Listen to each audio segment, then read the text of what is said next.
Hello，各位亲爱的观众朋友们，大家好，我是格兰。TI 是离我们越来越近了。按传统来说 ，TI 之前应该还会有一次版本更新，也就是说，现版本 7.39C 差不多已是尾声。我想请问，现在还有谁看不清当前游戏环境了吗？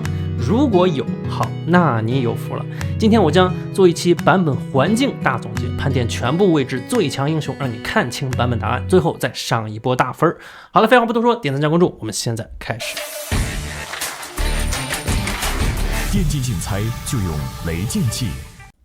先讲4、5号位啊，低分看大哥，高分看酱油。当然，酱油这个称呼早就应该被取缔了。现在辅助不管是前中后期都有着不亚于核心的作用。那辅助位上版本答案是谁呢？哎，对了，就是先知和暗影萨满。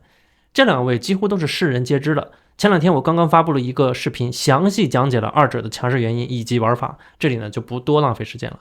不过除了上述两者以外啊，我还想再补充一个我们路人局非常好用的英雄啊，那就是狮王。纯比拼胜率的话，狮王应该是略胜一筹。高分局狮王以将近55%的胜率位居第一。其实现在环境也非常需要近战5号位，因为1号位很多强势英雄都是远程炮台，典型代表像影魔这样的啊。至于说为什么远程 C 是这个版本的答案呢？这点我后面会详细讲解。你现在需要知道的是，远程英雄都非常需要一个前排肉盾啊，它才能发挥出它最大的对线压制力。当然，比赛中你大概率见到的会是什么发条配影魔，偶尔还有海民配影魔，像这种。狮王呢是鲜有登场，那主要就是因为狮王它不带控啊，这点呢的确是一个不小的弊端，但我们路人局这点不算太大问题，尤其是对比狮王巨大的优势之下啊，显得更不足挂齿。什么优势呢？那必然是第一，操作足够简单，对吧？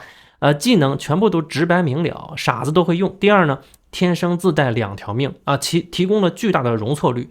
以上这些才是路人局的关键。所以辅助玩家这版本是真的很有福啊，多种上分利器任你选，冠军是指日可待。好，那么下面开始讲3号位，这个位置上的版本答案是更加清晰了。他们分别是斧王、破晓晨星以及中低分局霸主复仇之魂。复仇之魂呢，又是一个2条命的英雄，操作也是简单之极啊！这个英雄非常契合我们中老年养生玩家，上分轮椅，目光呆滞，而且本频道观众对他也不可能陌生，因为我每个版本都在推荐，怎么玩你应该都会。我今天就不多废话了啊，着重讲一下另外2位。另外2位呢，这2位呢就是上限极高，下限也极高的存在。路人局能胜人，比赛中也是常客，尤其是这2位都拥有比 VS 更出色的对线能力啊！就先说斧王吧，自从叠甲流派被开发出之后，原本一个线列的英雄突然就成线霸了啊！如果还有不知道怎么玩的同学，我给你简单科普一下啊，就是出门你先买3个护甲指环，直接就9点护甲了，1级点灯瞬间变2级，对线期就朝着对面5号位头上点啊，点个2、3次，这条线它就打成1打2了，一不留神对面还会送你个人头啊！后续再继续出2个锁子甲，又多8点护甲，再加这个你本身等级的提升，基本就相当于满级点灯的伤害了。对面辅助只要敢露头，就让他尝一尝一个技能打掉半管血的威力。对线期打出优势，后续再怎么玩大家应该都会了吧，这个就不用多说了。然后呢就是破晓晨星这位英雄啊，对线期是没什么太多可讲的，就是纯纯的数值碾压，1级出兵之后白送12点攻击力，相当于自带了一把扩建出门，正反补压制，对吧？关于这个英雄呢，我最想讲的是中期它的核心装，也就是 A 杖。破晓这个 A 杖啊，在 7.38 进行过重做，现在是不是在天空中逗留半天那种了，而是极其快速的升空加降落，整个过程仅 1.5 秒，落地后自身携带加血光环并持续3秒钟。此改动最大的收益是让破晓有能力无缝衔接队友的控制了啊！这个呢简直就是质变，而且它是一个无视魔免的眩晕，落地之后呢，你又能再接上3连锤，又续上一个晕，所以说 A 杖现在是一个极具兼具进攻与救人的这么一个完美装备，是必出无疑。其他装备的话呢，还是老样子，注意前期过渡一定要出个刃甲就行啊，即便它是小一刀，它仍是一个版本神装。好，下面开始讲2号位，这个位置要说配得上版本答案这个称号的，那就仅有一位啊，他呢就是帕克。此英雄这估计是大家都明白了，因为已经连续火热了多个版本了，也正因如此，他呢也是一直在挨刀，在削弱。但是这个削弱的幅度好像是抵不过人们对于帕克开发的进度哈。以前别人玩帕克，我们知道用火枪、用大圣或者火矛针对，现在一个曲线法球全都化解了。曲线法球满额能打出超高的伤害，本身又有极快的弹道，让你无论你怎么把压制，你都完全压不住。它仍可以补远程兵，仍可以快速推线控符。所以你看现在比赛中，帕克基本上都成了1强的英雄了，毫无天敌。要愣说的话，那就是只有一手哈斯卡了。但哈斯卡现在是胜率过低啊，也没人愿意选。另外，曲线法球这个命石不仅对线期好用啊，而且是全部时期都好用。首先是4级发球，你就能秒杀远程兵，满血远程兵啊，不用电一刀。这对于帕克来说，这种经常单带危险线的英雄来说，少停留1秒，那就是生与死的区别。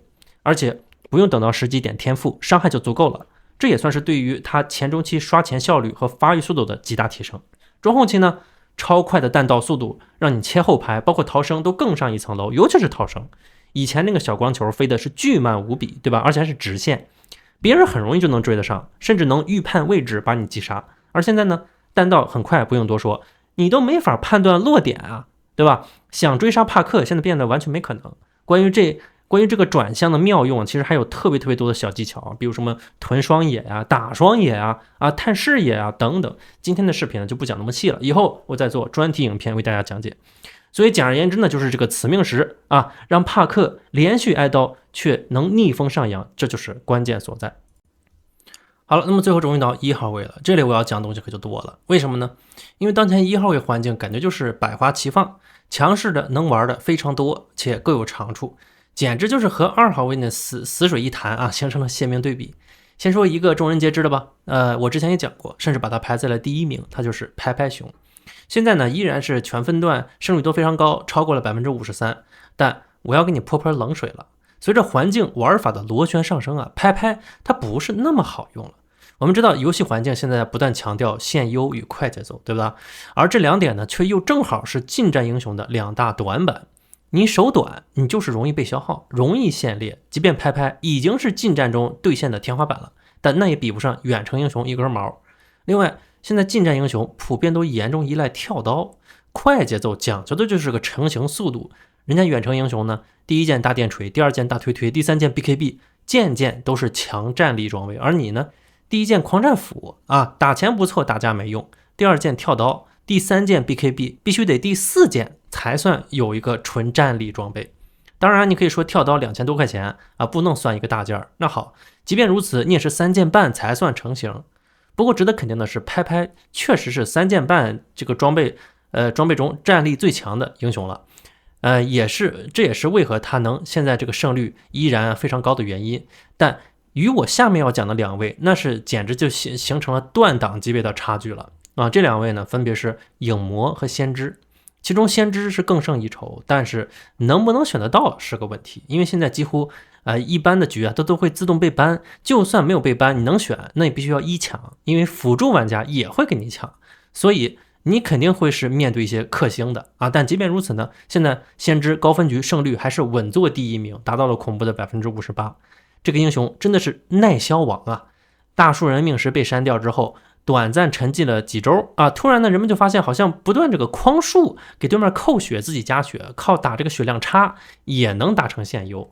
后续呢，传送蹭几个人头，对吧？大电锤刷钱，包括后期出到 BKB 蝴蝶撒旦之后，战撸也是无人能敌，跟以前鼎盛时期几乎就无差。也非要说有，那就是推塔稍微慢了一点啊，仅此而已。除了先知之外呢，影魔也是我这版本玩的最多的英雄之一。这位呢，就是把对线压制力拉满了。1级有影压锁定远程兵，2级开始点出减甲，你和你的辅助这个普攻伤害啊，对面就完全看不懂了，甚至扛2下小兵他都受不了。3级有2级影压之后，随便找个机会就能击杀，而且不单单是对线强，刷的也非常快。当然是必须优先点满影压，要出猎鹰战刃续航，这样呢你就有了清矿的能力，而且是2炮1波兵。减少露头时间，这点带来的安全性同样是非常重要，越高分越重要，千万别给我学那种什么2、3对点的那种啊。另外装备选择呢，也可以适当提高引刀的优先级。我很多局都是封脸之后第1件就是引刀，尤其是碰到什么2号位黑鸟、火枪这类完全不带节奏的中单，那你就必须是自己有单杀能力啊，或者自己对线期特别肥的那种局，也可以加快引刀速度。杀一两个就可以啊，千万不要去亏发育节奏的去一直找人干克，你只需让对面畏惧危险线，他不敢随便带，自然就降低了他们的发育空间和发育速度啊。然后呢，再迫使对面辅助可能多投资一些眼和粉，你这个引导的作用就已经达到了。一定要注重自己的发育，你的真正强势期在 BKB 魔龙枪第一波，然后第二波呢在大后期的蝴蝶撒旦套装，而且说到底，这个版本凡是能出蝴蝶撒旦的啊，蝴蝶撒旦 BKB 的远程核心，它就没有一个是弱的。好，那么以上就是本期视频的全部内容了。如果感觉还稍微有那么一丝丝帮助的话，请不要忘了给我点上一个免费的赞，感谢了。下期视频更加重磅，点个关注，我们下期不见不散。